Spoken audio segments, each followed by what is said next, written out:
மத்திய ஊழியர்கள் மற்றும் ஓய்வூதியதாரர்களுக்கு மிக முக்கியமான செய்தி. 8வது ஊதியக்குழுவின் விவாதத்திற்கு மத்தியில் அகவிலைப்படி மீதான தடை குறித்த மத்திய அரசின் அறிக்கை வெளியாகியுள்ளது. கோவிட்-19 காலத்தில் நிறுத்தி வைக்கப்பட்ட அகவிலைப்படி மற்றும் அகவிலை நிவாரணம் நிலுவைத் தொகை வெளியிடப்படாது என்று நிதி அமைச்சகம் தெளிவுபடுத்தியுள்ளது.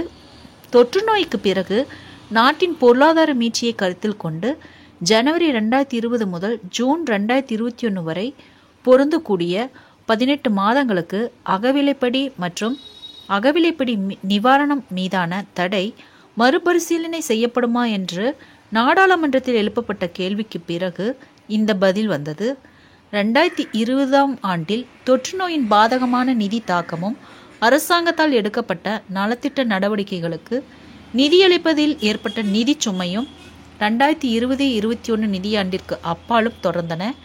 எனவே டிஏ மற்றும் டிஆர் நிலுவைத் தொகையை செலுத்துவது சாத்தியமில்லை என்று கருதப்பட்டது என்று நிதித்துறை இணையமைச்சர் பங்கஜ் சௌத்ரி கவலை தெரிவித்தார்.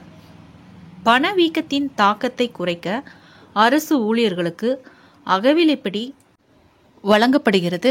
அதே நேரத்தில் ஓய்வூதியதாரர்களுக்கான அகவிலைப்படி நிவாரணமும் அதே நோக்கத்திற்காக வழங்கப்படுகிறது. மத்திய அரசு ஊழியர்கள் மற்றும் ஓய்வூதியதாரர்களுக்கு 1/1/2020 மற்றும் 1/7/2020 மற்றும் 1/1/2021 ஆகிய தேதிகளில் இருந்து வழங்கப்படும் அகவிலை நிவாரணம் ஆகியவற்றை நிறுத்த முடிவு செய்யப்பட்டுள்ளது. இதனால் அரசாங்க நிதி மீதான அழுத்தத்தை குறைக்க முடியும் என்று நிதித்துறை இணையமைச்சர் மேலும் கூறினார். ஜனவரி மாதம் மத்திய அமைச்சரவையால் கொள்கை அளவில் ஒப்புதல் அளிக்கப்பட்ட 8வது சம்பள குழு குறித்த ஊகங்கள் அதிகரித்து வரும் நேரத்தில் இந்த தெளிவுபடுத்தல் வந்துள்ளது என்பதை நாங்கள் உங்களுக்கு சொல்கிறோம். இருப்பினும் குழு இன்னும் முறையாக அமைக்கப்படவில்லை. உருவாக்கப்பட்ட பிறகு ஆணையம் பங்குதாரர்களுடன் ஆலோசனைகளை நடத்தி விரிவான அறிக்கையை சமர்ப்பிக்கும்.